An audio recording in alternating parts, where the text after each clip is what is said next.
Hello, welcome to Kim and Friends, where we laugh through the chaos, cry whenever the hell we feel like it, and always keep it real. Because as women, the conversations we have and the stories we share behind closed doors need to be heard out in the wild. I'm Kim, and I appreciate you taking the time to listen today. I really hope something resonates with you.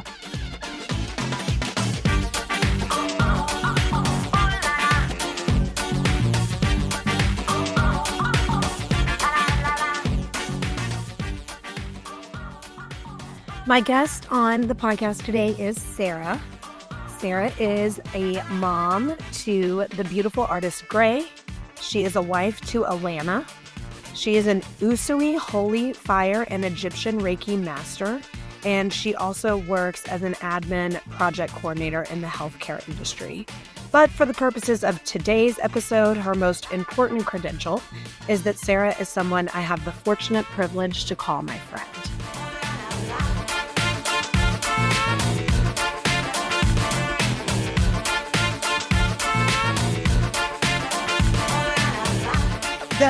Was that around Christmas time with the merry-go-round? Wasn't it like a... Oh, yeah, because it was New Year's. I think that was like a Christmas decoration. Okay. It also creeped me out. So it doesn't go in her room anymore. I use it downstairs. Okay, good. The very little Christmas decorations that I put out. Because you remember the year that I purged all of our Christmas decorations, right? No, I forgot about that. I put up the tree, Mm-hmm. and then I've got those shelves that flank the couch. Mm-hmm. And I, every year, had like taken everything off those shelves and put a bunch of Christmas stuff up. But like after we did the tree, I just had everything sitting on the dining room table. And I kept coming home and being like, ugh, I do not want to undo these shelves and redo them. And then finally, after like 5 days of that, I was like, who cares about the Christmas decorations on the shelves? Me. I'm the only one. No one in this house probably even notices that I do it, let alone has an opinion about it. Right. And I don't want to do it. So, light bulb, I don't have to do it. So I set all of it on the front porch and took pictures of it and put it up on Facebook Marketplace. And I was like, come take it. Oh, I love that. Yeah, I love it. Get rid of it. I mean, I grew up in a family where it was like decorated to the not like everything, and it took days and days to decorate. Yes, yeah, and that's just how Ashley is. It takes us an hour to decorate for Christmas, maybe 2, and 2 hours to take it down because I'm like, no, I don't. I like that my house. A tree. We're gonna do a tree, and we're gonna put something up outside. Mm-hmm. And check, we're done. Yeah. So I love that for us. I know. I'm like, you got to pick your battles, right? Like the thing I'm going to fight for is not Christmas decorations. Correct. If you want to fight for Christmas decorations, I do not grudge you that.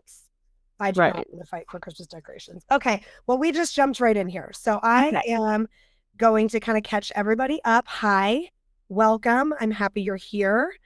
I am here with my friend Sarah. And one important bit of information that you need to be caught up on before we were recording is that we did decide that this was an adult beverage worthy recording. So I have a glass of Sauvignon Blanc. Sarah could not find wine. So we decided desperate times. She went ahead and went with a vodka soda. So we are imbibing during this episode. Yeah. And the reason I have brought my friend Sarah here today is to discuss our childbirths. Sarah had a little girl in July of 2017, correct? Yep, that's right. And I had my Goose, our youngest, my little boy, in August of 2016. So our boy and girl are just a couple months shy of being a year apart. And we were very close friends during that time. So sort of between the two of us, we were like pregnant and making decisions about how we wanted our children to be born and what that was going to look like for us. And she sort of guided me through those decisions and then passed the torch to me, and I helped guide her through those decisions. Yeah. I'm going to be honest right now and say that I feel like I stay small. about my childbirth story because I am afraid that people will think that I am judging whatever theirs was. Yeah. So I just want to put that out here right in the beginning that like birthing babies is serious fucking business. And it ain't for the weak. That's why men don't do it. And it ain't easy. So I don't want us to stay small. I want us to speak bravely and proudly about what our bodies did and what we did together. Yeah. So just a little bit of vulnerability for me right out of the gate. I am not going to be small about what I think of as one of the greatest accomplishments I've ever had. And I don't want you to either. Okay.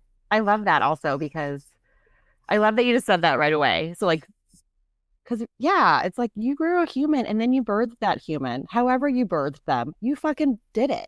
Sorry, Are we allowed to cuss on here? Sorry. Yeah. Okay. Like, do you know me? I know, right? We just met today. Everyone knows. Or 15 years ago. So yeah, thank you for saying that because it is, however you do it, you did it. And that's right and perfect. So. And I don't know, I think I just hold so much space for people. Like you have so many options, right? Up until you don't. Right. And it does get to be even more serious business when you're in that crunch time and heart rates are dropping and chaos is ensuing. And it's like, we have to make a decision and we have to make it now. Right. Yeah. And I think you had a little bit of that. Well, with Artie, with Artie, with my own personal. Correct. Yeah. So let me just back up and shut up because I've already talked too much. Why don't you just start by sort of giving us the Cliff Notes as much? It doesn't even have to be Cliff Notes. Yeah. Go as long as you'd like. Sort of like your journey with childbirth. Yeah. Okay. I'm going to do mine, but then I have questions for you. Okay. I feel like a mutual question asking thing. Okay. Absolutely. So I'm trying to remember. Oh, so I had my mom had C-sections with all of us. Well, I'm a twin and we were like full-size babies. So she was tiny. So she had a C-section with us. And then she tried to have a vaginal birth with my little brother, like what is that called? VBAC? Where you have a vaginal birth after C-section. Did not happen. So, and she told me how horrible it was. So I knew like from the get-go, I didn't want to I was going to try to avoid a C-section at all costs. But then we also had friends growing up whose moms had home births. So I had that like kind of going on in the back of my mind. And then, so my friend Janine with her first son, who is like 12, he's just 11, I think he's turned 11. Edna, he's the same age as Edna. Okay. Yeah. She had a birth center birth and we all got to be there and it was like amazing and beautiful. So I was like, oh, that's like a thing you can do is not give birth in a hospital. That's cool. I want to but also not be at my house. Anyway, so I just loved that idea. And then Ashley had a home birth because weirdly enough, her insurance would either cover a hospital birth or a home birth, but not a birth center birth. What unicorn insurance is this? I don't know. They don't have it anymore. They were like, you can give birth at this hospital or at your home. And she was like, well, I'm doing birth at home. So I got to see that and be present for that. And it was amazing. And I was also 8 weeks pregnant at her home birth. So it was I got to see everything and be there and know exactly how I did and did not want to do my own birth.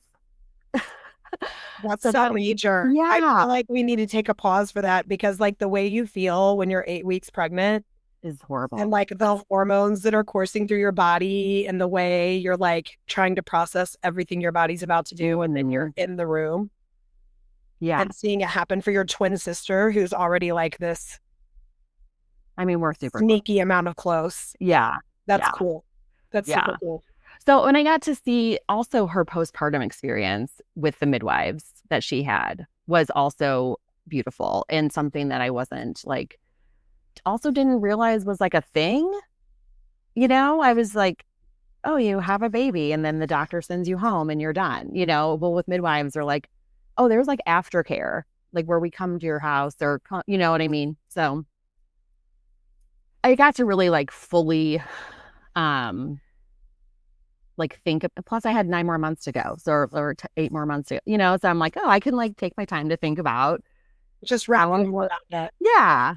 So anyway, long story short, I decided I was going to deliver with midwives and my option, so they were midwives who would deliver at your home or a freestanding birth center. And we lived 1 mile outside of their home birth radius. So I had to do a birth center birth.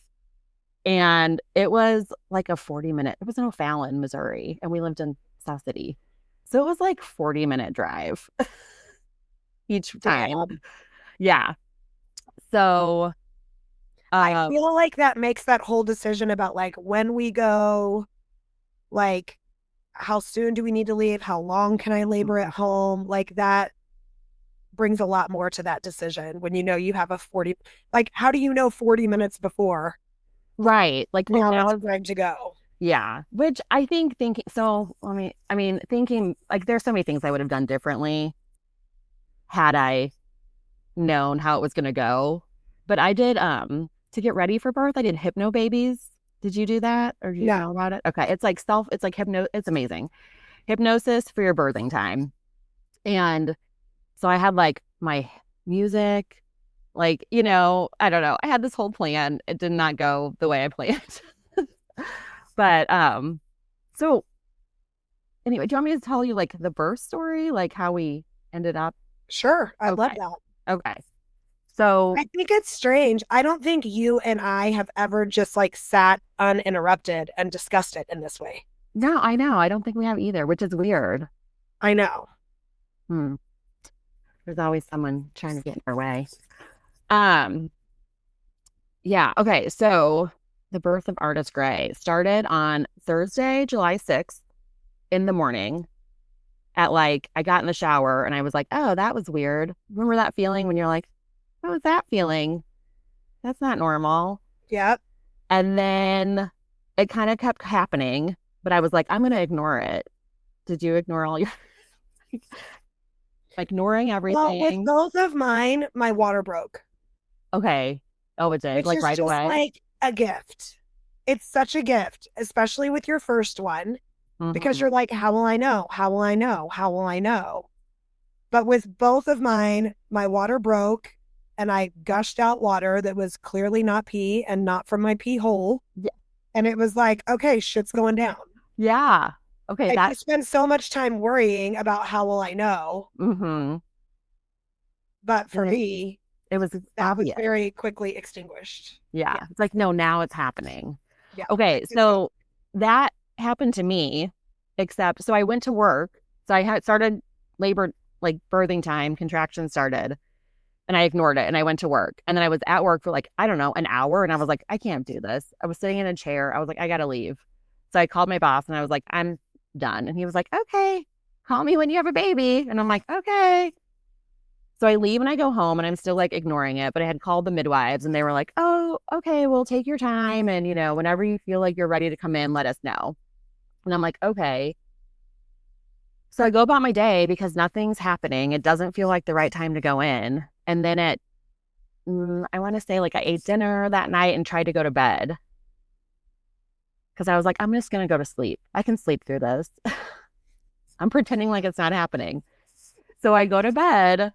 No, I could not sleep through it. And then I get up and I'm like, we got to go. Pack all our shit. I can't do this. I'm late. Like, drive me 40 minutes to the birth center. And I walk into my dining room and my water breaks all over the floor. And I was like, oh, okay, let's go. If I needed any more confirmation, yes, the right decision, now I have it. Yes. So I'm like, you just planned all along to do the majority of your laboring at the birth center. Well, just get there, or did you not know? I didn't really know. I was kind of going to see how I felt because my sister had a very long birth. So funny enough, our births were only an hour difference. Yeah. So hers was 64 hours. Mine was 63 hours total. That is so insane. Yeah. So I just like, kind of very like whatever, spoiled it. But it was, so I kind of had this idea like it's going to be a long time. But I also, in my hypnobabies, I had envisioned an 8-hour birthing time.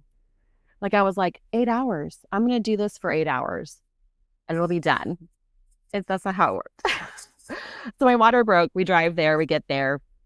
Oh, and also, yeah, I had wanted to be there too because they had all like the fun stuff. They had the ball, the swing, the tub, the like shower that like could move, like you could sit in there with the big ball. So I was like, well, I'm paying for this. So I want to like use all the things. Use all the toys. Hell yes. Yeah. I was like, so yeah. So we drive to the birth center, get there. They're like, yep, your water broke. It was like I don't know, 11:30 or 12 then. They're like, get yourself comfortable. Do you want to get in the tub? I get in the tub and I'm in the tub till like Friday at noon and nothing's happening. I've thrown up. I pooped a little, which I'm all like, these are things like signs of birth, like she's coming. No, nothing. And they're like, hey, why don't you go home? Go home for a little bit. Like leave here and go for a walk. And I was like, what? Okay. So I leave the birth center, go to my mom's house who lives closer. And they're also like, drink a glass of wine, go for a walk, like do whatever you need to do. And I'm like, okay. So I do that. I did not drink the wine because everything was making me nauseous at that point. And I did that and still nothing. Nothing. And then they're like, okay, you should do the miles. All of this is at my mom's house, mind you. Like, so I had been at the birth center from like midnight to 12 p.m. Oh, and your mom's house, your parents' house is closer. Yeah, they're like 20 minutes away. Right. So like, let's cut this commute down. Yeah, I'm like, I'm not driving back home. So do that. They're like, do this mile circuit thing, which is supposed to get baby in the right position. It's horrible. Did you have to do that with any of yours? Where they like move you? It's like the most uncomfortable. It was the worst part of the whole thing. Say more about that mile circuit. I think it's called Miles Circuit, and it's like different positions that you can do laying down. Okay. Or sitting. I think I had to stand for one or sit. I don't know. It was horrible though. Yeah. I did not like it. I was like, this is torture. So anyway, I did that. And then I'm like, called them and I was like, okay, I did it. And still like things are still like slow and steady. It was steady, right? It wasn't like it ever stopped. It wasn't like labor stalled. It just like never sped up. Does that make sense? Yep. So they're like, okay, we'll just take a rest and call us if things change. And I'm like, okay. Oh, I'm sorry. I had to go back at like midnight on Friday for them to check baby's heart rate and everything. So I go back at midnight. They're like, you're all good. Go home and rest. And I'm like, okay. So I go back home, try to sleep again, which did not work. As we all know, you can't sleep while you're like having contractions every 5 minutes. Well, I mean, you haven't been sleeping much, I feel like, the last like trimester. No, yeah. Like sleep is an anomaly when you're that pregnant already. And now you're like in active labor. Yeah. You're like, I haven't slept in 3 months. I certainly can't sleep now. Right. Yeah. I mean, I don't know about you. I like was sleeping, like trying to sleep sitting up all the time. It was horrible. Yeah, just the heartburn. I had heartburn. Never had heartburn 1 day, 1 second, 1 hour of my entire life, but had it consistently through both of my pregnancies. And the second they were born, it went away. Yes. Same. I've had heartburn before I was pregnant, but never like that. I mean, it was like that burning, like, I mean, I could not get enough Tums in my body to like do anything, you know. I used to just like down the hatch, take giant swigs of apple cider vinegar. That was like my Oh, you told me to do that when I was pregnant. And I did, and it helped for a while. And then they were like, why don't you take some, I could get on like that Pepcid stuff. So literally I started that the last week of my pregnancy. So I was like, oh, I don't have heartburn now for 1 week. But yeah, I never got it again after she was born. So anyway, so back and forth, back and yeah, forth. back and forth, just so much back and forth. So then Saturday morning at like 6 a.m, I wake Alana up, who'd been not really sleeping, but sleeping more than me. And I was like, get up, we have to leave. I can't lay here anymore. So I'm like, let's go for a walk. And so she went to Waffle House, which is so gross to me to this day. I still can't eat it. And got herself breakfast and was like, okay, let's go for a walk. And I was walking for like 10 minutes. And I was like, nope, can't do this. I can't walk. So I go to my friend's house then, who lives like 5 minutes from the birth center. Luckily, I have such a good community. And I use her pump to like try and help speed things up, because that was a suggestion they made. They're like, you could use your breast pump. And I'm like, let's just do this. I can't. I'm done. I was so tired and like nothing was happening. So I did her breast pump. And that, I think, is really what like kicked it off for me, because it was like go time after that. So then we went back to the birth center, and finally on Saturday evening at 7, she was born. And we started this Thursday morning on the 5th. 6th, and she was born on the 8th. And she was born on the 8th. Yeah. Wow. So, well, freaking kudos to you, Mama, for like committing. Oh, yeah. I mean, at any point, you could have been like, get me to a hospital, get me some Pitocin, get me a C-section, get this baby out of me. I do not have it in me anymore. And like, no one would have faulted you for that. Yeah, no, absolutely.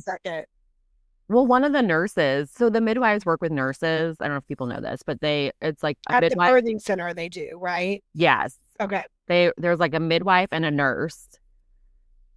And the nurse was trying to transfer me like all day Saturday. And the midwife was like, she's great. She's got this. And I don't know about you. I just like it did not even occur to me to say, take me somewhere else or give me something, because I just couldn't think about anything but what I was doing. You know what I mean? Like, I was like, you are in this. I have to focus on like my body and what I'm doing and my baby and how I need to move my body so it doesn't feel like I feel like breaking. At least my doula with Edna, and then she had become a midwife by the time I had Goose, and she was my midwife with Goose. Like, Daniel and I did 6 weeks of courses with her, like met weekly with a group in preparation for a natural birth. So Edna was born at the hospital, but I did all of this like preparation to try as best I could to not take any intervention. So similar to like how you felt good about being at a birthing center just because of your mom's experience. Like, I wasn't quite there yet and thinking about doing this at home. I didn't have anybody in my life that even had been vocal about trying to have a natural birth. I mean, my mom ended up with a natural birth, I think just with me, because I just progressed so quickly and there just wasn't time. Yeah. But like, there wasn't really any example of that. And so she was like trying to explain to me the way, like, you just can't really be concerned about anyone else or anything else. Like, this sort of hyper focused fixation on like my body and my brain and my physicality can only do this one thing right now. Yeah. And there's really no way to like wrap your mind around how true that is until you're actually doing it. Yeah. Because similarly, I labored with Edna for 23 or 20.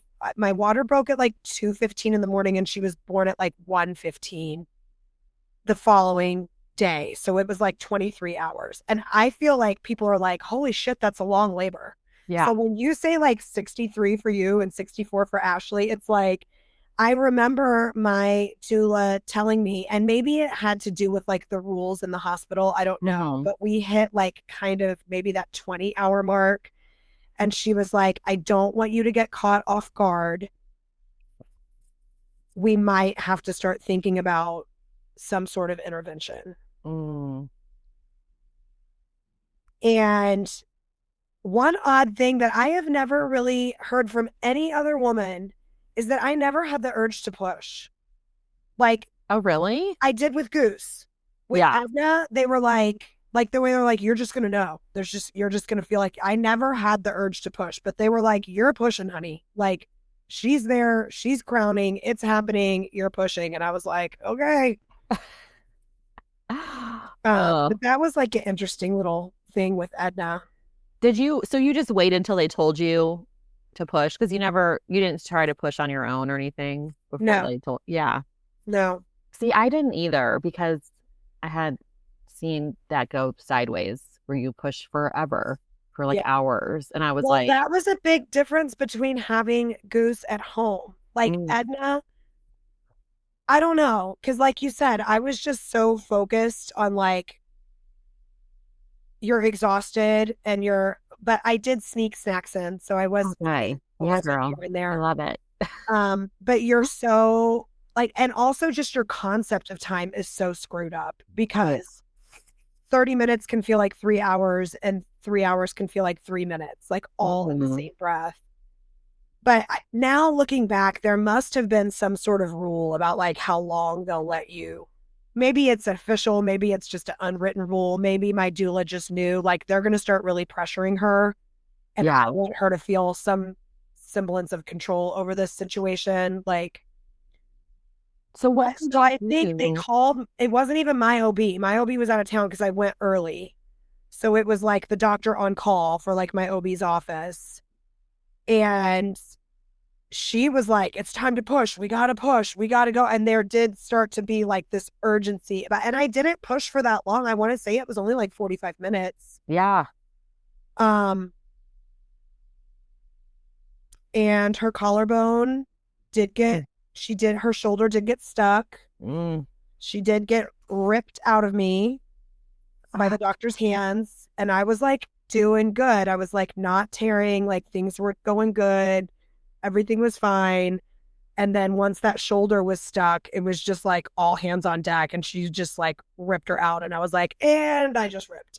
Oh God. Ugh. Well, managed to not get an epidural, never had to take Pitocin. And that was really like my main goal. Like when I would tell people, or still when I tell people, like I chose natural birth, they're like, you are crazy. And I'm like, you know what? For me, not feeling it, I mean, you feel it, but having an epidural or taking intervention was so much scarier to me. Yes, feel the same way. And that's like, and if it's scarier to you to think about trying to go naturally, then you absolutely should get an epidural the second they'll give it to you. But that's just not how my brain was working. And I think I also, I can say this now, Daniel and I are solidly 15 years together, 10 years married. Edna is 13 now. But we had been together 6 months when I found out I was pregnant. So there was a lot of uncertainty. There was a lot of me trying to control what I could in a situation that felt out of control. Yeah. So that was part of it for me too. Like I had this doula, I had this expert, I had this advocate, I had this friend that all she wanted to do was make sure that like I was okay. And I would have paid her 10 times what I paid her for the amount of like comfort that brought me. Yeah. I love that. Well, I feel the same way about like you do about I wanted to avoid all the intervention as much as possible. Cause I know like my mom talked about getting an epidural and having a spinal headache for a week after we were born from the epidural. And I'm like, well, that sounds horrible. Like you couldn't even be with us because you were like so uncomfortable, Well, and I just remember after I gave birth to Edna and we got moved to our room and I got up to pee for the first time. And I just like swung my legs over and stood up out of bed. And I was like, this is the best I have felt in months. Like those last few months of pregnancy were like the feeling of having to pee is like pain. And then you're laying in bed and you're trying to get yourself like wiggled over to the side of the bed and get out of the bed. And it's just like a whole process. And I feel like an epidural really would have interfered with that. Yeah. You know, how long are, I mean, I know it all depends on when you get it and how long it lasts and all of that. But like for me, again, that was really important to me to be like very mentally and physically present for all the parts of it. Yeah. And another thing that was great was that when we did our 6 weeks of training, Julia was my doula's name. And Daniel always called her Julia the Doulia. Julia looked at him and said, you have to believe even more than her that she can do this, because there will come a point where she's going to look to you and say, I don't know if I can do this anymore. And you're going to have to say, yes, you can. Like if you doubt her, then that just feeds into her own doubt. Yeah. And we hit that moment. I remember because I went into labor, water broke at like 1:15 or 2:15. We stayed home for as long as we could. I think we ended up going to the hospital around like 9.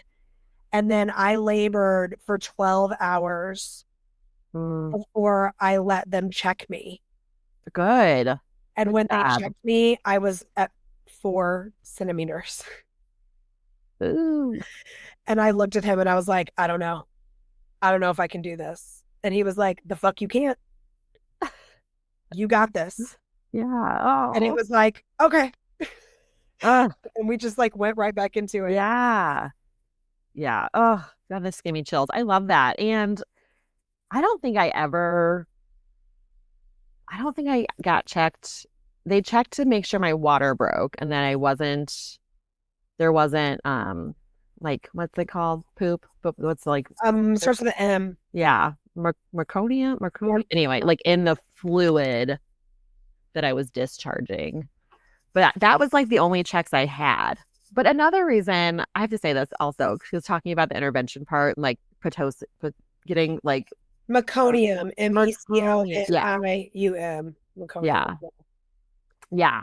They had to check for that. But I did not want to be put in a situation where I had the option to choose to get, like, if it got too much, I didn't trust myself to not say, give me all the drugs because it's too much. You know what I mean? So I was like, if I just take that out of the equation altogether, like it's not even an option at a birth center to like get anything. I think they had gas, maybe whatever. I don't think they did. They think later they got it, but like, I was like, just don't give me any options because I don't want to be tempted. I have no self-control apparently. So, but well, I mean, it's funny. I like my drugs in general. Yeah. But like, I want them outside of birth, not in birth, my birthing time. Right. In a recreational situation is one thing. Yeah. I don't want them because I need them. I want them because I want them. Exactly. You know what I mean? Yeah. Exactly. So, okay. So then let me ask you this about with Edna. What's her name? Julia, your doula? Yes. Julia Gutman. Okay. When she said to you, they're going to come and like, they might try to intervene.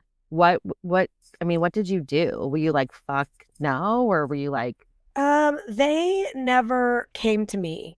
Okay. So that was like a hindsight situation. I think which, I mean, I don't care if you want an epidural the second you get there. Yeah. If you want a C-section birth, I highly recommend hiring a doula or a birth advocate. Like they are just right there by your side the entire time to guide you through the process. And I don't think it has to be, oh, I want to go natural. Like they're there to just support you. And like anytime you're in a medical setting, like they're the expert, right? So, I mean, I know I go into my doctor's appointments and I'm just, sort of gaslit into like going with the flow of whatever they tell me. And then I leave there and I'm like, wait a second, I didn't get any of my questions answered. I didn't really understand any of that. So when you're birthing a baby, it's really nice to know that like I don't have to like show up as my most like independent, strong-willed self. I have somebody else there to do that for me. Yeah. But anyway, that was a little jaunt. I think that was her doing her job and telling me like, we're going to hit a point to where the staff is going to start pushing her to take Pitocin. So I want her to hear that from me first.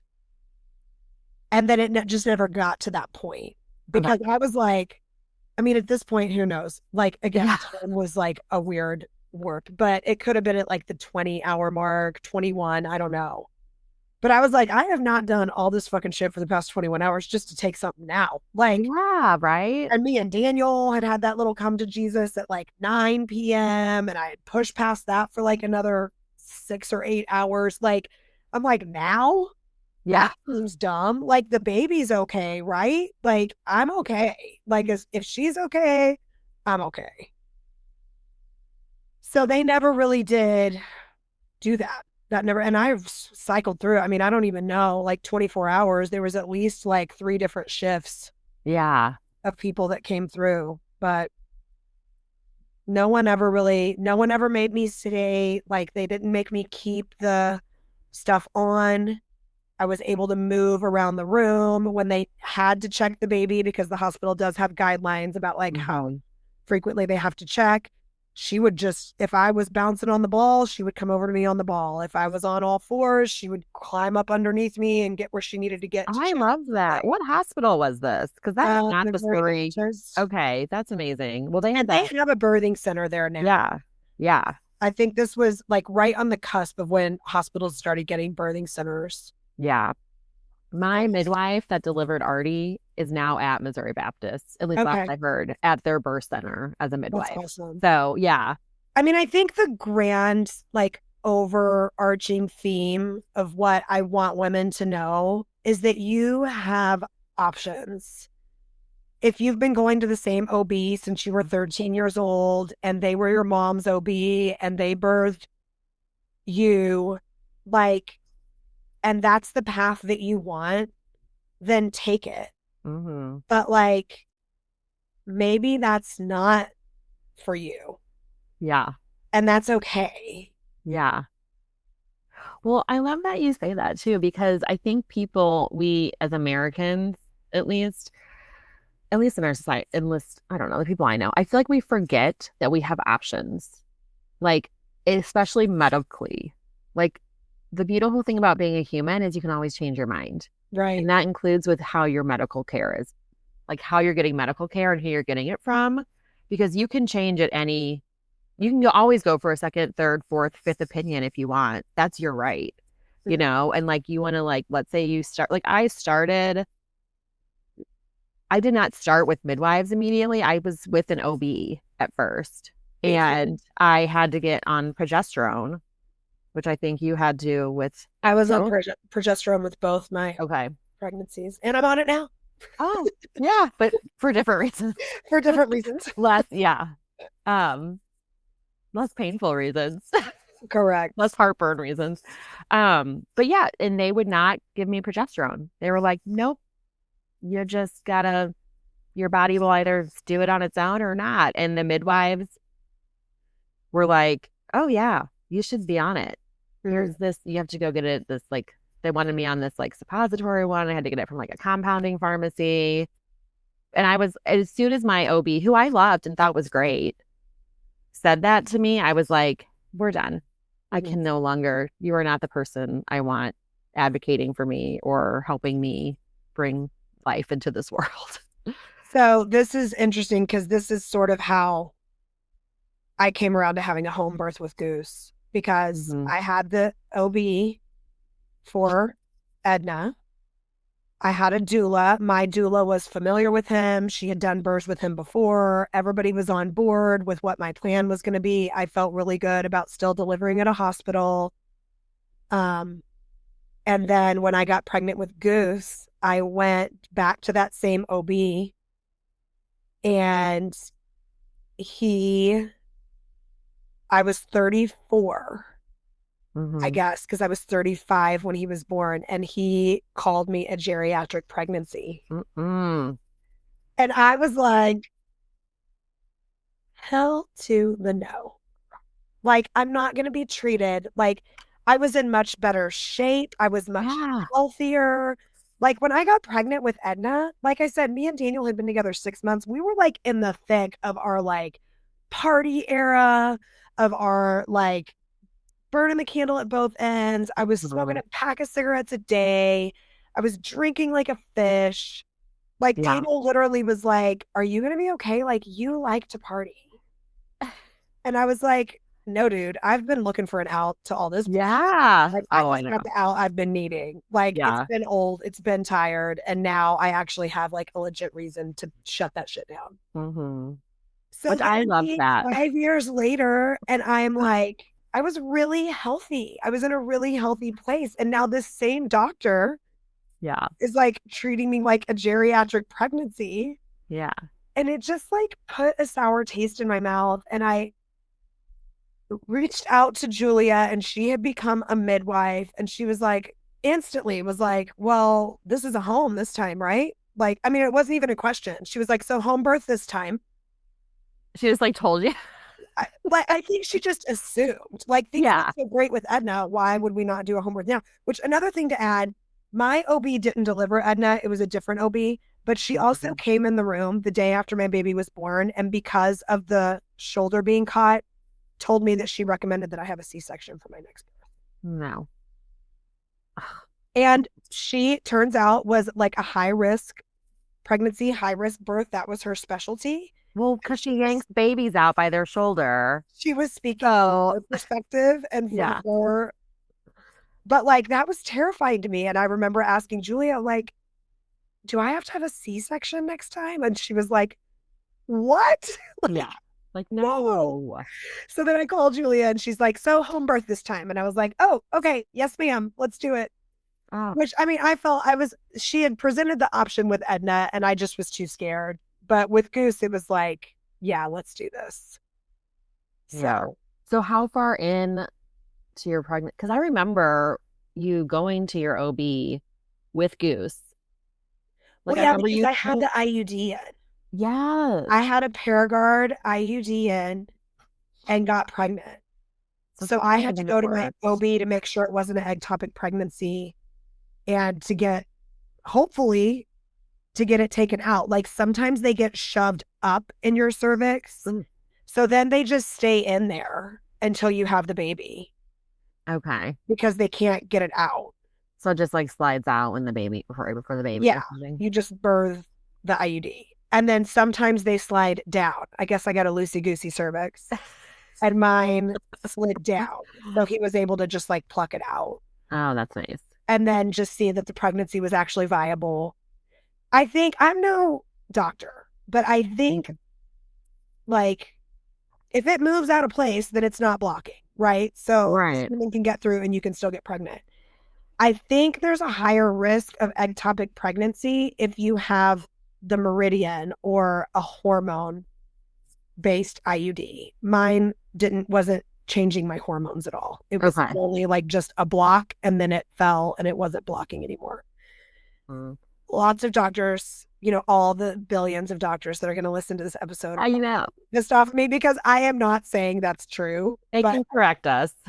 I mean, I'll look it up and I'll put it in the show notes. No, I think I think that sounds great. But anyway, so he just plucked it out and the pregnancy was all good. And I think I went back maybe one more time. Okay. And that's when I got called geriatric. So you were like, probably out of your first trimester before you decided home birth was the way to go? Because would he have seen you? No, because I always find out I'm pregnant so fast. Yeah. So I think, this was Christmas Eve of 2015 that I found out. I took a pregnancy test that morning, and I think we tracked it back that I had conceived like somewhere around like Thanksgiving weekend. With Edna, I had been pregnant literally like 9 days when I found I was pregnant. Yeah. I mean, I was like, same, but clearly I know. Well, I mean, do you want to talk more about that? I mean, I can. So I think you should. Okay. So I am married to Alana, who's a woman. So clearly we just don't have sperm like floating around our house. You poor thing. So I know, right? I hate it. So anyway, this was like an active decision that we had to make. And I also want to say I am not a kid person. I was never like the babysitter.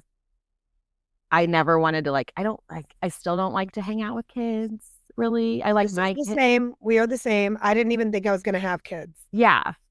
I didn't. And then one day I was like, I want a baby. I'll have a baby. I'll be a mom. And so, yeah. So then we made that decision, and I'm going to share this. I don't know. I'm sure they're fine with it. But my beautiful sister-in-law, who was married to Alana's brother, said to me, I'm done with his sperm. You can have it. And I was like, oh, okay.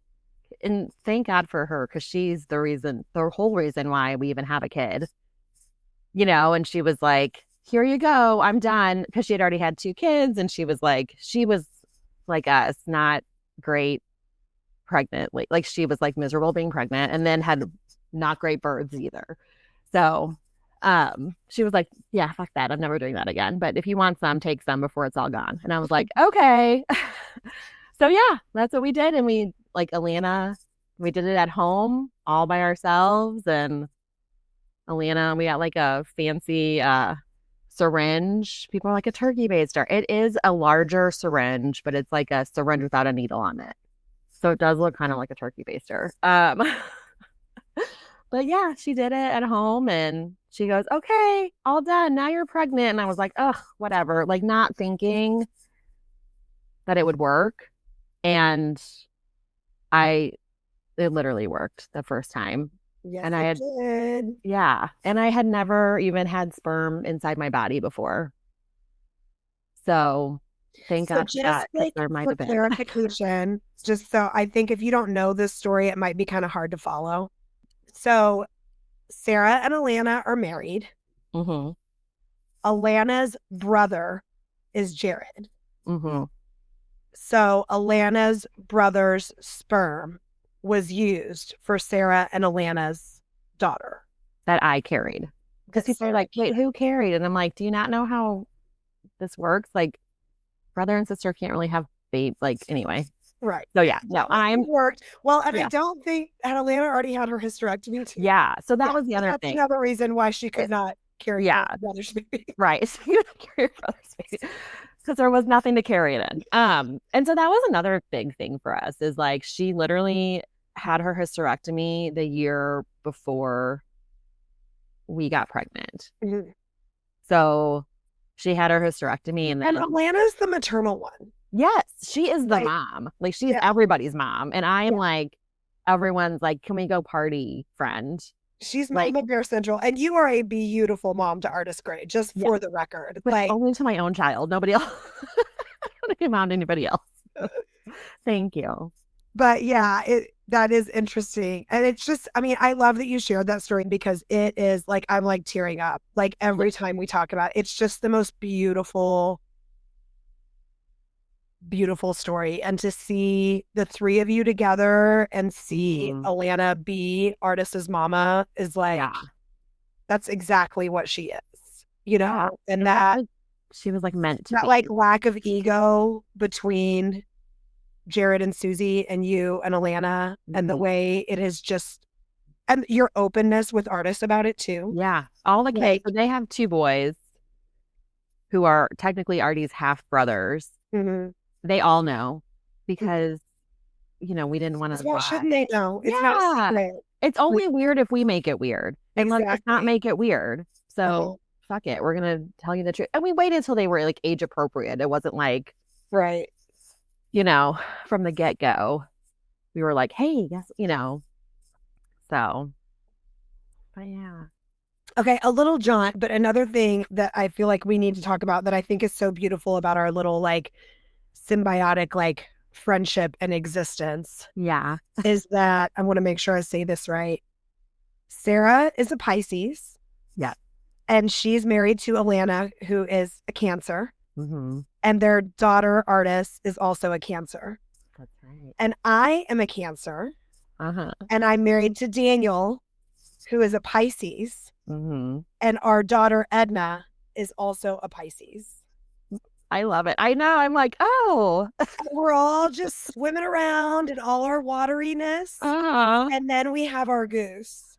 Who's like the wild card. He's a Virgo, but he grounds us. I was just going to say, he's like the anchor. He's our anchor. He's our earth. He like gets us all out of the water when it's gotten too cold and onto the sand to dry off. Pruny. And I was like, hey, come on. I mean, and just so like, I mean, just your quintessential Virgo, like so logical, so practical, so wise, so like I love him. I mean, so I just think that's really interesting. Yeah. We have like all that going on with like the Cancers and the Pisces. I know. It is so weird. It is. I didn't even think, well, I guess we've talked about that before too. Cause I'm like, everybody's a Cancer around. I mean, and there's so many, I feel like I have so many Cancers around me, but not that many Pisces. Like I have my sister and then, well, that's not true. Daniel and Edna. Right. You know, but it's not like. Well, us Cancers do sort of clump together. Is that like a thing? Yeah. Okay. Because you guys are like, I don't know. Collect each other. Yeah, I can see that. And Alana always says we're an epidemic. We're funny. We really are. I love it. I love it. Okay, I have a question for you. Okay. So when you didn't really tell us your birth story with Goose, because I feel like that is like your like redemption. I know. I wish that you needed earlier redemption. How I thought this conversation was going to go. I figured I would have talked more about my birth with Goose, and I ended up talking about it more with Edna. But I think it's because we were relating that like first time. Right. Yeah. So Goose, I started a little bit earlier, but so I did decide pretty early on it was going to be a home birth. We were actually living with my in-laws at the time. So I was like, well, we better hurry up and get a home. So we found a rental house. We moved out of my in-laws. One of those like things where like everybody's always like, it's not the right time to have a kid. Well, sometimes you just need to like get pregnant or lose a job or get a job or have to move because then it just becomes the right time, right? It's never the right time, but it's always the right time. Yeah, totally. So we moved out. We were renting a house. And the plan all along was for me to do a water birth. And so it was on his birthday. Edna was born at 37 weeks and 2 days. And he was born at 40 weeks and 2 days. So she was 2 days shy of 3 weeks early. And he was 2 days past his due date. And I was going to go to Walmart. I was supposed to I worked that morning. I trained clients. Yeah, I was there. I think you came in and worked out with me that morning. And I was just sitting on a stability ball, doing my head pulls. I was like, I'm just going to send y'all where you need to go. Come back to me. And it worked out. It was beautiful. And then I was supposed to go to Walmart, but I was like, I really don't want to go into labor in Walmart. And I just kept procrastinating, and I was nesting so hard. I knew I was going to birth at home, and our bedroom was upstairs, and I knew they didn't want me to go upstairs right after having the baby. They wanted me to stay downstairs for a few days. So I was going to stay on the sofa bed, but I hadn't folded out the sofa bed, cleaned it, put sheets on it, hadn't done any of that. So I'm it's 2 days. This is so me. I am so my best under pressure.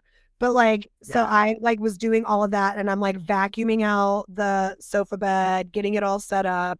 And then I'm this vacuum is disgusting. There's hair all on the roller. So I'm sitting down on the floor, and I have the vacuum on its side, and I'm cutting hair with scissors and cleaning off the roller of the vacuum. I'm can I be more of a cliche right now? I am nesting so hard, and that's when my water broke. So I wasn't cleaning with the vacuum. I was cleaning the vacuum when I went into labor. Love that. So again, like I said earlier, my water broke. So I'm okay, party on. Here we go. So I called Daniel. He came home from work. I called my midwife. She came over. Her first order of business was you need to get a good meal in you. So he brought home Qdoba or Chipotle or something. I ate like a chicken bowl thing. Mm-hmm. And like my labor progressed very quickly. Like Mm-hmm. I went into labor at like maybe 10:15 and he was born at 5:45. Dang. So Daniel moved the dining room table. He got the tub all blown up. He got the water siphoning in from outside. He's like boiling water and adding it to the cold water and like spent like all this time getting this tub like all set up. And I'm like sitting on the couch having contractions, doing okay. But they were just like getting closer and closer and closer and closer. And it was happening really fast. And she had another midwife and a doula that were at other birds, but they were coming over to be at mine. And it was happening so fast, like they just couldn't like get there.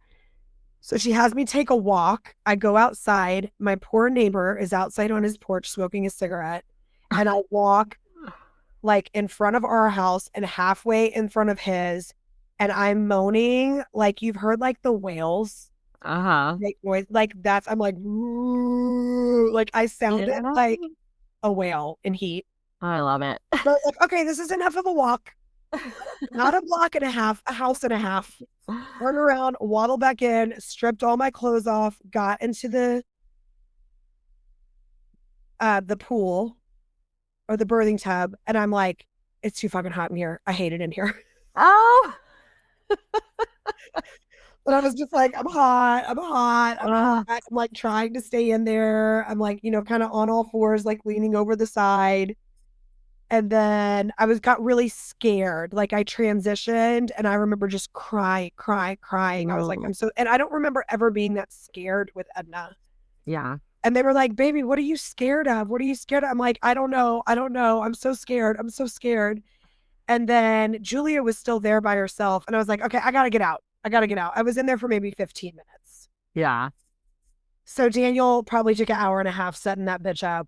But I was in it for like 15 minutes. And then I laid down on my side on our dining room floor next to the tub. And like in the pictures right after he's born, you can see like my dog is like Tito, rest in peace, Tito, is laying on the dog bed. Like he was just chilling in his dog bed. Oh. Like, right there next to us. So like as I'm on the floor, like on my side, the other midwife, the doula got there. So I had my 4 member, because Daniel too, like my support staff. Yeah. Yeah. And it was a totally different experience with the pushing. Because it was like, I feel like I need to push. And they were like, okay. Yeah. And I would push. And I'd be like, I have to stop pushing. And they would go, okay. Yeah. And I would stop pushing. Like, whereas with Edna, it was like, push, you gotta push.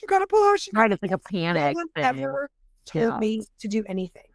No one ever said you should get in the pool. You should get out of the pool. You should lay on your side. You should push. You should not push. Like, it was Goose was guiding me. Like, love it.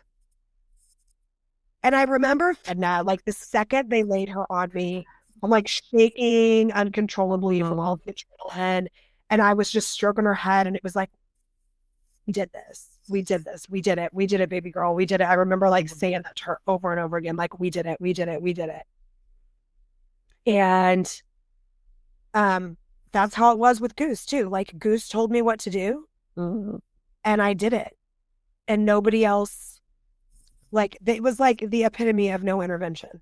Like, there wasn't even a person intervening. Like, yeah. And then they laid him right on me, and we didn't find out if we were having a boy or a girl with Goose, and I didn't even remember. So like, they just put him on me. And Julia was like, so do you want to know? And I was like, oh, I'm like, baby, I'm good. Oh, it's so beautiful. I love it. So, I mean, and I think, again, like it was not easy. Yeah. But I feel so fucking fortunate that I was able to do it our way. Yeah. And that's not always the case. Like, but I feel like it's the case way more. And this is where I'm just going to be big and be bold. it's the case way more than the medical community would allow us to believe that it is. Yeah. And I know lots more babies used to die in childbirth way back in the day before we had medical intervention. I understand that. And I don't want babies to die. Yeah. But I also think there's a lot of like fear created around childbirth. And that we as women are sort of like systematically conditioned to like default to the expert. When actually we are the expert on me. Yeah. Me. Yeah. There's the expert on Sarah. Me, Sarah. Yeah. And like anybody who makes you feel like your questions aren't valid or they act as if their intelligence is being insulted because you have questions is a red flag. Or if your instinct, have a gut feeling about something and you don't want to do that, like you have like, no, I am not doing that. And then you're like bullied or whatever by the medical model to do it a certain way. Like that's also not great. I mean, and it's also not very accessible because insurance doesn't cover it a lot of times. Like I also was fortunate enough to be able to pay out of pocket. Yeah, me too. But also it's not like we were rolling in the dough. I just had this beautiful woman that was like, money is fluid. It comes, it goes. This is how much I charge. How much can you pay me a month? Yeah. And that's what I paid her. Yeah. And she was like, if you ever need to change that payment or adjust that payment, just give me some warning and we can work with that. Like she was like, I will never have a woman not have my services because she can't afford it. We will find a way. Exactly. To make it accessible for her. So I love that. That's how it should be. And we should be empowered to trust ourselves and to trust our bodies, to know what is our best guide. Absolutely. Yes. And it doesn't happen always, So, and I think that's the beauty of midwives, especially like independent midwives who aren't necessarily attached to a hospital system. There is that freedom to kind of like let your body be the guide, let your baby guide you. I had the same experience, like, with Artie, like pushing. I pushed for like 45 minutes probably, but I didn't push the whole time. I only pushed when I felt like I wanted to. And I will say Goose weighed 2 pounds more than Edna at birth. Dang. And no tearing. Yeah, I didn't tear it all with that Artie either. Yeah. Yeah. Isn't that amazing? I mean, just when you let your body lead the way. And also Goose's shoulder was not. His collarbone did not break. I didn't even know Edna's collarbone was broken until we went to her pediatrician and he was like feeling around on her and he's like, did her collarbone break in birth? And I was like, no. And he was like, yeah, it did. And I'm like, well, she did get ripped out of me. And her shoulder was caught. So that makes sense. But then that was such good information to have because then I realized why she was feeding so much better on one side than the other. Oh, like it hurt probably, right? Yeah. And I also had a chiropractor come and adjust. Yes. Both kids were adjusted very early. Yeah. And Edna, I think I took to Jeannie's office and Jeannie came to our house and adjusted Goose. Oh, beautiful. I love that. Yeah, we had Jeannie come and adjust Winnie after she was born. My sister's youngest. So, but yeah, I mean, Artie was adjusted by her mama. Yeah. By her mom the whole time. I mean, I think I'm going to say it was probably like the next morning she got adjusted. So she was born at 7:45-ish. We went home. That's the other thing. I had to drive home from that birth center 4 hours later. Yeah. Home birth. At least you got to go right home. Yeah. I mean, I will say the only thing I would have changed about my birth is a home birth. Yeah. Because of how long it was. All the back and forth. And back. Yeah. But everything. I will say that after having Goose, just going from my dining room floor onto my clean sofa bed. Yeah, my clean sofa bed and like just being naked for like 3 days. And and Daniel could sleep comfortably and not like on some like stupid couch, quasi-couch thing in the hospital. And we could eat what we wanted and we could control when people came in and out. Yeah. That was a beautiful, wonderful part of being at home. And I remember people being like, well, I want to come see the baby. And I'm like, well, I'm not putting a top on. So I don't care if you come see the baby, but you are also going to see my boobs. Going to see me. Yeah. Yeah. And like we didn't bathe him for the longest time. Oh yeah, I see that. That was a weird like hormonal shift too, because I remember he just smelled like so good to me. And then one day I was like, oh yeah, bath. Yes, I remember that too, because we didn't bathe Artie for a long time either. And then I was like, it might have even been like, I don't know, who knows? Like I said, time is so weird. But I don't even know how many days we went. I want to. And it was like a light switch. I was like, yeah. Oh God, do y'all know how bad this baby smells? And they're all like, well, yeah, we were just waiting for you to figure it out. You're like, oh, thanks. Okay. Oh, yeah. I think we waited like a good, I mean, it was kind of long, like a week or 2 weeks even with Artie. But it could have been that long. Yeah. My memory, I am such a goldfish. I know, me too. Well, that's one of the things I feel like about becoming a mom is I'm like, I remember things so clearly and like other things I could not tell you. I'm like, did that happen? Was I even there? And there's like photographic evidence or videos of me being at this like event. And I'm like, I don't remember a single thing about any of this. I believe you. But... Yeah. Oh. So do you want more kids? So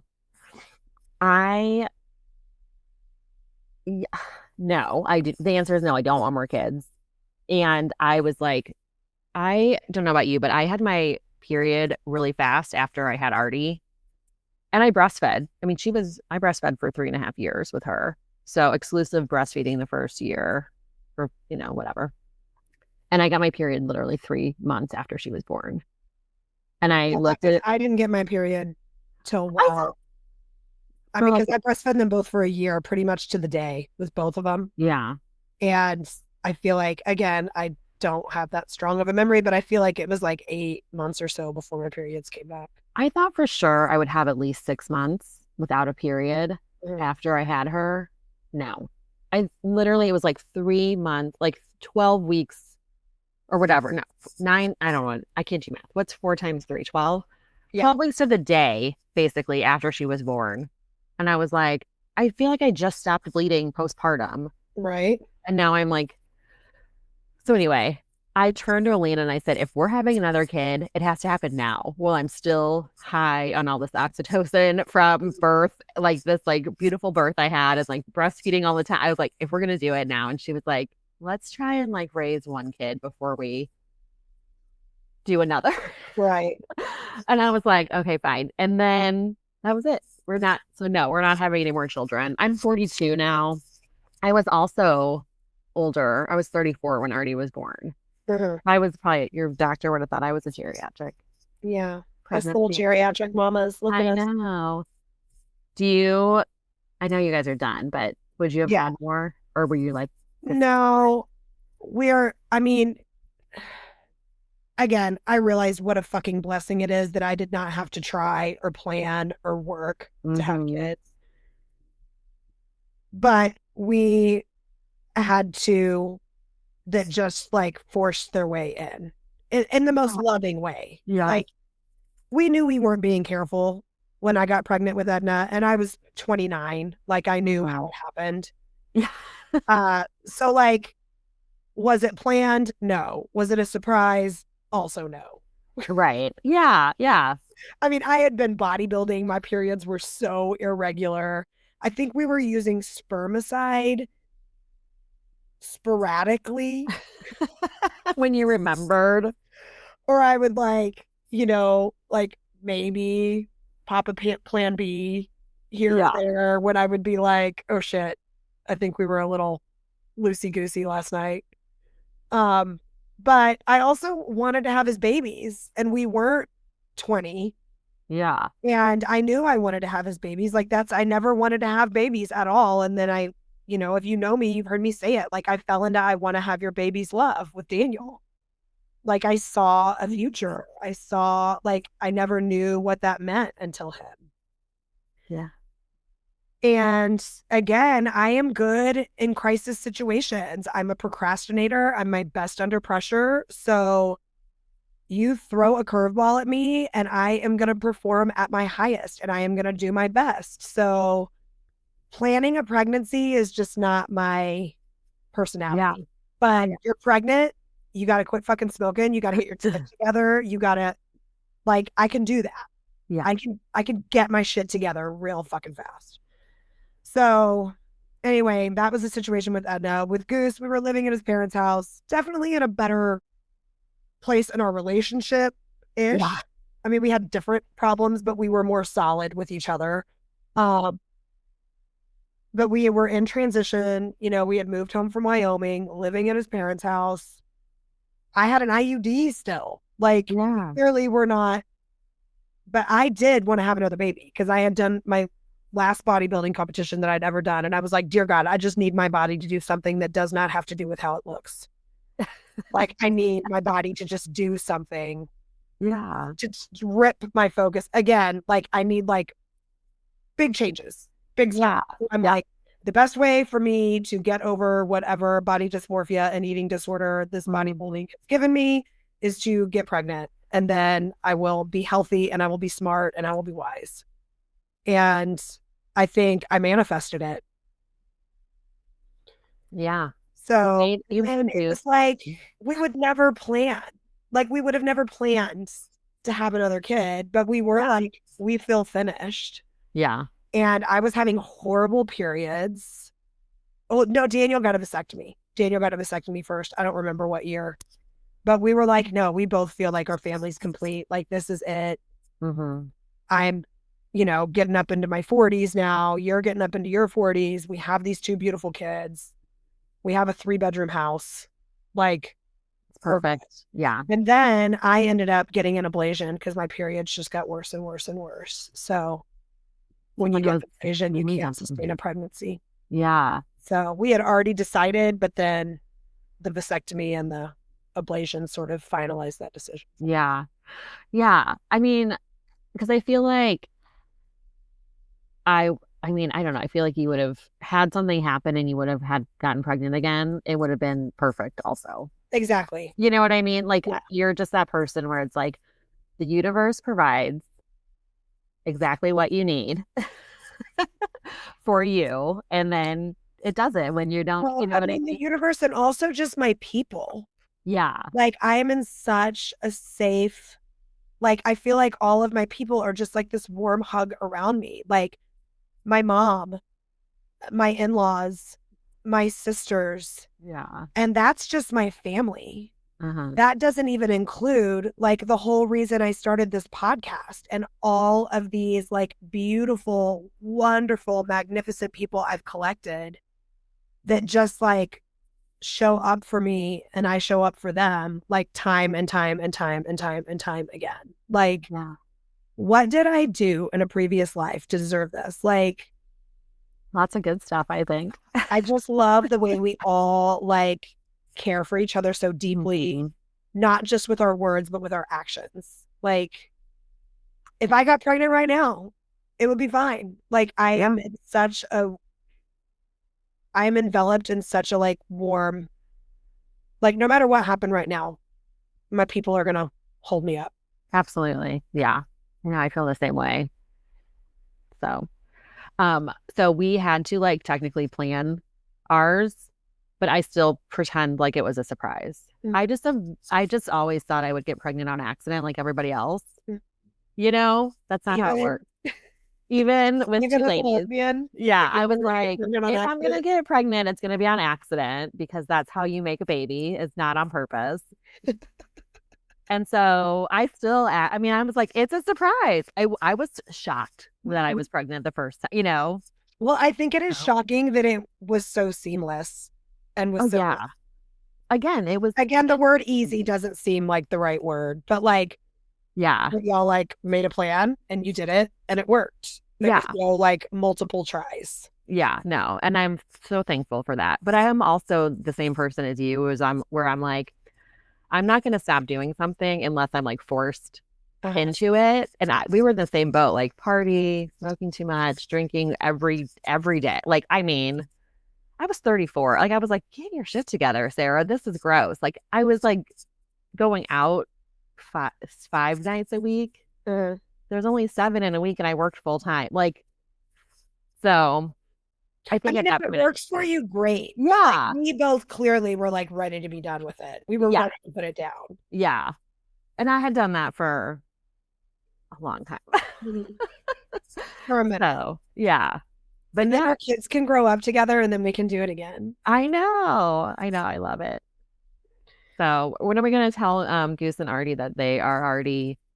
They're betrothed. It's like our dream. It's an arranged marriage. Mm-hmm. I know, it's so funny. I like that we just like keep it kind of secret. Yeah. Because you know how we're raising our kids. Like, we want them to be free spirits and we want them to make more decisions. And I'm still like full on with both of my kids being like, someday if you decide you want to be with a man or a woman or whatever. Yep. So then to also be the people that are like, but you and artists are getting married and having right. I know. I know.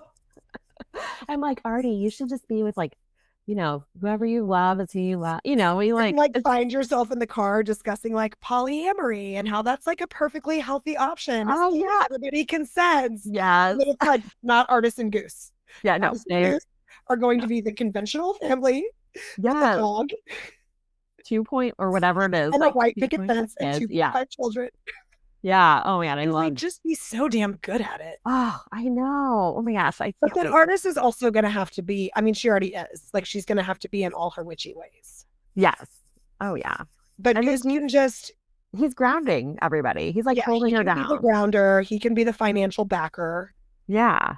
And the kind, sweet, supportive soul that he is. Yeah. Oh, he already is. He's all those things. I think he's even he might even be a financial backer for her already. We don't know. Yeah, who knows? He's probably got. I do know he's going to be rich, though. Oh yeah. Is he like? You can just tell, or what? He's definitely smart. Yeah. And he's so practical and logical. Like. Yeah. He's not going to peak in high school. That's for sure. No. Okay. Well, then we definitely need to we definitely should tell them they're betrothed at some point, because Artie will be that person who loses money. She already is. Like, I'm like, here's $5 for your field trip. And she comes home and she's like, I lost it. I don't know. I think someone found it and they needed it more than me. So it's. Yeah, that's what I was. And I'm like, she's probably like, I left it on a table because I felt like there was somebody that was going to need it that would come. Yeah. She would get, she went somewhere and she was like, oh, I tipped the cashier. And I was like, you don't need to tip the cashier. And she was like, it was like a store, like at the Science Center, like this. And I was like, oh, honey, I don't think you need to tip them. And she's like, no, I wanted to. I feel like she needed it. And I was like, it made her happy. And I was like, okay. Also, I'm like, who is this 16-year-old taking my daughter's change? So. Okay, I have one last closing question for you, and then we should wrap this up. We can keep talking if you want, but we're going to stop recording. I know. And there may not be an answer to this, so if there isn't, that's fine too. But what's something that you came into this saying that you didn't want to talk about or didn't want to say that now you feel comfortable saying it? Does that make sense? Yeah, just sharing my story when I was like, oh, I'm not going to share that part. Yeah, there's something preemptively and thinking about doing this that you've definitely not going to say this or that. And then maybe you can say it now, or maybe you already said it. Trying to think, because I was going to kind of not talk about how we got Artie, but I also feel like I can't not tell our story. I tell fucking strangers our story. You know what I mean? Mm-hmm. Jared and Susie tell people our story. It's not like we don't walk around talking about this all the time. So I don't think they would care. And plus, everybody knows. And we have all the legal documentation. But I was like, oh, I don't really need to tell that. And I don't know. But I'm also glad, because what a gift it was from them. The best gift ever. All because my sister-in-law was like, I'm never touching his sperm again. Get it away from me. And if you want some before it's gone, still has so much. Like, it should be doing something. Yeah. She's like, let's not waste it. But she's like, so yeah, that was something. But no, I don't know. I think. Well, when I asked you to do this, I certainly didn't have any feeling either way about whether or not you shared that.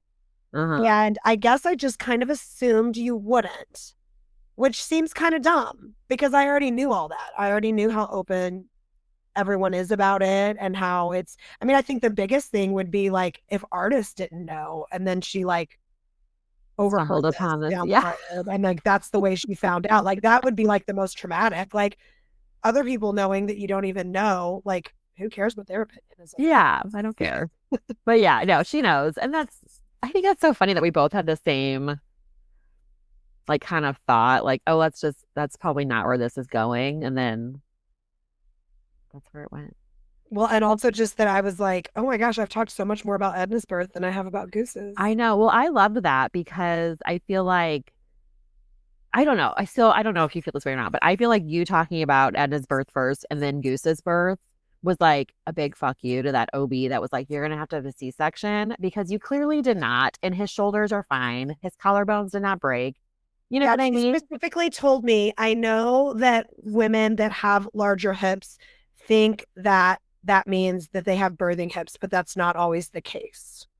Well, no, it was probably the position you were laying in when she yanked Edna out of you. On my back. And I had the Goose on my side. Yeah. Oh, so that was okay. I will say this. I did not want to deliver on my back. I was like, I will not do that. And you did. And I fucking did it. And I was like, why? And it was just because I needed to lay down. Because that's where your gut told you needed to. Yeah. Yeah. And I tried all the other positions and everything. And I was gung-ho. I was going to have that baby in the water. Yeah. I was in there for 15 minutes. I was like, it's fucking hot. Did you cuss a lot? I cussed a lot while I was giving birth. I don't know. So I don't think so. I don't think I did. I was like now Alina might have a different opinion. I felt like I was very chill and calm and like, okay, everything's the way it's supposed to be. I mean, I was loud. His back has supported that. Yeah. I mean, I'm sure there were some moments, but oh yeah, I think I vocalized a lot. Like there was all the stupid driving back and forth.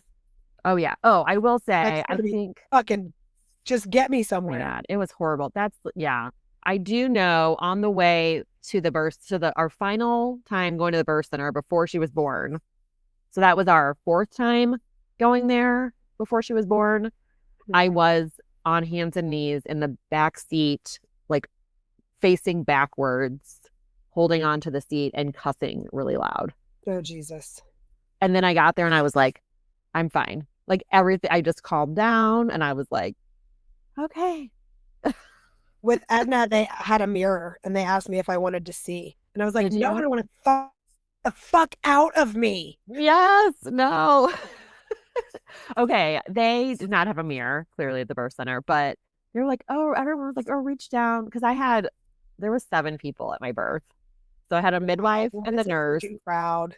I know. You Normans, you just do not travel light. You just travel in a pack, I swear. I know we do. Everybody had to come. It was Alina, her mom, my mom, Ashley, and then my friend Janine, and then me. So 8, and then Artie, which was 9. It was like it was a fucking crowd. But anyway, they didn't have a mirror, but they were like, "Oh, do you want to like reach down and touch your baby's head?" And I was like, "Fuck no." Yeah, maybe that's what it was. Maybe I'm not touching her head. No, they had mirrors. I mean, I have other friends who like said, cover the mirror. I don't want to see, remove the mirror at hospital birth. I did touch her head like with one finger. I was like, it was gross. And Daniel did the last pull out with both of them too. Oh, beautiful. After the doctor yanked her. Oh. Then he took her the rest of the way. He was like, get off my baby. Yeah. Yeah. Artie did the same with Artie. Alina did the same with Artie. She like delivered her. But Artie's umbilical cord was around her neck. Oh, damn. Which I kind of wonder now if that's part of the reason why it just took so long to progress. Right. Because she didn't have enough cord. Yeah. And it was like, so, and I remember I don't remember this happening, but Alina and the midwife were on the business end. And the midwife said to Alina, "Oh, do you see the cord around her neck?" And she was like, "Yeah." And so then she was like, "Okay," she was like, "We're going to have her push. And on the next push, I'm going to like go in there and like pop it off." Okay. And then she did. And she came out like the next push after that one. Right. So that's why I was like, maybe it would have been faster. But also, I mean, that makes sense to me. Like, she didn't have that much leeway. Yeah. To like come out. Like, there was resistance. Like, and she didn't have like a super long umbilical cord to begin with. So, like Sully, my sister's son, Sully. I don't know what it is with us Normans, but his umbilical cord was wrapped around his neck and his leg and his arm, I think. What was he doing in there? I don't know. And he was like tiny. He was like I want to say he was like 6'6" or 6'5". That's how Edna was. Edna was 6'8" and Goose was 8'8". Oh my gosh, yeah. Oh my gosh, what, 2 full pounds bigger than her? Mm. Yeah. Artie was 7'12". But I was like a good solid size. Yeah. Well, you know what's interesting is Sully and Ashley were the same size at birth as each other. Like Ashley gave birth to Sully and they were the same size. And I was the same size. I was 7'12" and Artie was 7'12". That's so great. I know. But imagine 7'12" and 6'5" and one belly. I know. But also, like, tell me all these numbers and all these things don't mean something. I know. There's something to all of this. I just love it. I love it. It means a lot. I love the magic of it all. I know. They're all, yeah. We can talk about that. I am going to wrap this up because 1, we just need to, and 2, I really have to pee. No, that's fine. I know. How are you doing on your beverage? Did you finish it? No. Oh, you had a big one though. Mm-hmm. I have a little bit left. I'm going to finish it before I leave though. Well, you enjoy the rest of your Friday night. Thank you so much. Oh my gosh. I had no expectation. Like, that's what I really want to do, is just go into these conversations with like letting them live and be however they want to be in the present. And this was so beautiful to share this time with you. We're never just me and you. I know. It's the longest conversation me and you have ever had. I know. I love it. We had long conversations, but there's always other people with their opinions. I know. Chiming in. I know. I love it. You did a great job. Thank you. You did a great job. Thank you so much. And let's get together soon. Absolutely. All right. Love you. Bye. Love you too.